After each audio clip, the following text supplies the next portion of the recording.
I just got back from my doctor's appointment. Everything looks good. We're in those final weeks where every appointment you have, you don't know if it's going to be the last one before the baby comes. Maybe it was my last one. Maybe I'll have another. We'll see. But the past week has been crazy. We actually spent 5 days in the hospital with my son. We were there from Wednesday to Sunday. We took him to the ER on Wednesday because he was having some trouble breathing. He was sounding really wheezy. He had been sick for about 4 days at that point, but thought, maybe it's just a normal sickness that he'll kick. He had the fever and just things like that. So I wasn't too concerned about it until Wednesday when he started to sound wheezy and there was definitely a strain on his breathing. So we took him to the ER. Did not expect them to admit us. Thought maybe they'd do a breathing treatment or something like that. They admitted us. We were there until Sunday. They said he had RSV and they determined some underlying asthma, which is what was making it harder to obtain a normal, healthy oxygen level. So that was wild. It was so heartbreaking having to hold him down through all the treatments. He just cried through it all, saying, "Mama, Dada, please let me go. I want to go home." So as a parent, that's just painful to hear, painful to watch him struggling and not feeling well. So thankful for the doctors and nurses who helped us. They were all amazing. He was on oxygen while we were there and they would do frequent breathing treatments. It was one of those things where every day you thought maybe today is the day we get to go home, but then we would just watch the monitor and watch his oxygen drop, and then the nurse would come in, she would increase his oxygen. I think it ranged from 3 liters to half a liter, depending on how he was doing. Obviously, towards the end of our hospital stay, the oxygen was tapered down to half a liter, and then eventually he was able to come off of it. It was very hard at night because in order for them to release us, he would have to show that he could be off oxygen overnight while maintaining a healthy oxygen level. There were a couple nights where he'd start out doing okay, and then you just watch that oxygen drop, and then they'd have to come back in and turn the machine back on and supplement oxygen. So I'm sure my terminology is not great. That was extremely difficult, especially being this far along in my pregnancy too. I did not sleep at all those nights we were in the hospital. I ended up getting sick myself. Just came home absolutely depleted and drained and feeling very discombobulated and disoriented, and I don't even know how to explain it. When you're in the hospital for 5 days, you don't get outside, because I did not want to leave his side. He needed me there the whole time. He's a big mama's boy, and if I were to even go to the bathroom or go for a walk in the halls, he would cry, and I just wanted to stay with him, help him feel better. So I did not leave the hospital for those days. It's just a weird feeling now being out. You just don't even know how to, I don't even know how to explain it. I don't know what the word would be, but you just feel off and not sure how to go back to normal life. And where are we going? Are we going to Brooksy's house? Say bye. Bye. Say thank you. Thank you. Say thank you, bed. Thanks, man. Say thank you, oxygen. Thanks, Doctor. Say thank you, room. Thank you, Mom. Say thank you, doctor. Thank you, Doctor.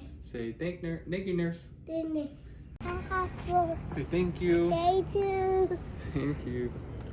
Thank you.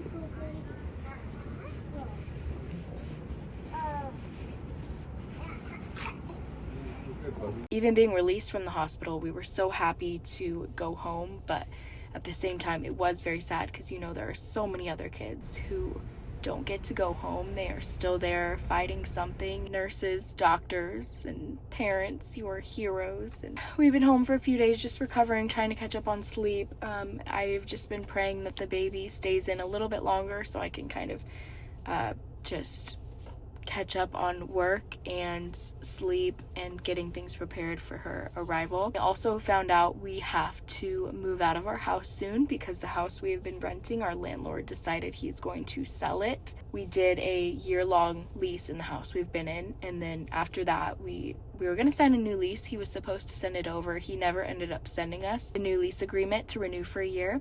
So we just have been doing month to month. We didn't really think much of it, but then he was like, "Hey, Happy New Year. I'm selling your home. We have to find a new place to live. We've applied for a few homes, haven't gotten accepted on them. The rental market in Orange County is extremely competitive. It's actually wild how competitive it is and how expensive things are here. I'm not gonna lie, the homes here are not very pretty compared to like being in Idaho. There's so many new developments, so a lot of the houses are new and more like modern and upgraded, and here you don't really find that as easily. So we are looking for a new home. We just applied for another one, so fingers crossed that we have favor with that one, but we'll figure it out. Gonna go rest now. Today is pretty warm out. I might try and go to the beach. I have not been out since basically before we were back from the hospital, so I'm feeling better today. Brooks is feeling so much better, praise God. He is happy, running around, symptoms have subsided, he's feeling great. So the weather's nice and there's supposed to be a cold front coming, so we might try and get out today and go to the beach.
Doing a little picnic, and I actually started having contractions probably 30 minutes ago. They're not intense, they're not strong at all, very inconsistent. But it is funny because with Brooks, I had him 18 days before like the first due date they gave me. It ended up changing a couple times because they'd be like, oh, you're measuring early. The due date was kind of all over the place. The first due date they gave me was May 22nd and I had him May 4th. If I were to be on the same trajectory with this baby, that would mean I would have her basically today or tomorrow. That would be 18 days before the due date. We will see. They're not bad at all, very inconsistent. We'll see if they get stronger or if they stop, I don't know. But we're at the park. It's a little bit colder today. When I say colder, I probably shouldn't say colder. It is low 60s and still really nice. We've had a lot of days in the 70s or high 60s, so this does feel a little bit cooler than the days we've been having, but it's January, so I should not complain about that. It is still very nice out.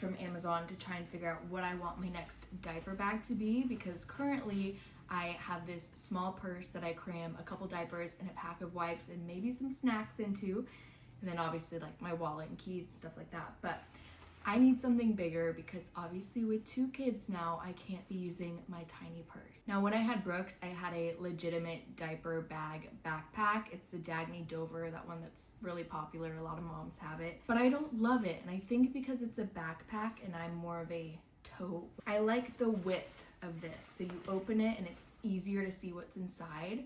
The backpack, I felt like when I opened it, I was looking into an abyss and it was just hard to find things. It was a little bit too big for me. Something like this seems way more practical. I am kind of a minimalist, so I don't love a huge bag. So I think this size is really nice. I also bought a similar one in brown. I really like this color. It doesn't seem as nice or like high quality as the black one, even though they look basically the same. This one, it doesn't open as wide as the black one does. The third one I bought is a definite return. I do not like this. It looked cuter on the picture, but it's like this little, I don't know, this little tote with all these pockets and things, but this is definitely not for me. I will be returning this one. So I'm just trying to decide between the black and the brown. I'm leaning now towards the black. I like how wide it is when it opens. It comes with this little bag inside of it. What do you think?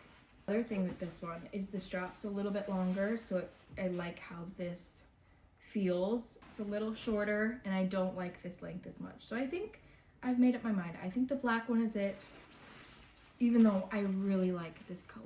Another little update, we got accepted on one of the houses we applied for. It's about 10 minutes from our current house, and they want us to move in 2 weeks, and I will probably be having this baby within those 2 weeks as well. So thankfully, my mom has been here the past week since we got out of the hospital. She's been here helping with Brooks and doing house stuff and cooking for us, so that has been so nice because I have been feeling very pregnant and just getting over the virus that I had as well. So it's been so nice having her here. So yes, the new house is great. I think we will like it. It is a little bit bigger. It's further out than we are now, but you still have good access to the beaches here and all the things we love. So I don't think it'll be too bad. There's tons of amenities in that community. It's very family friendly, which isn't exactly how it is where we live now. Overall, I think it'll be really good and I'm excited, but it's just going to be a little bit interesting moving with a newborn and being postpartum and all of that. So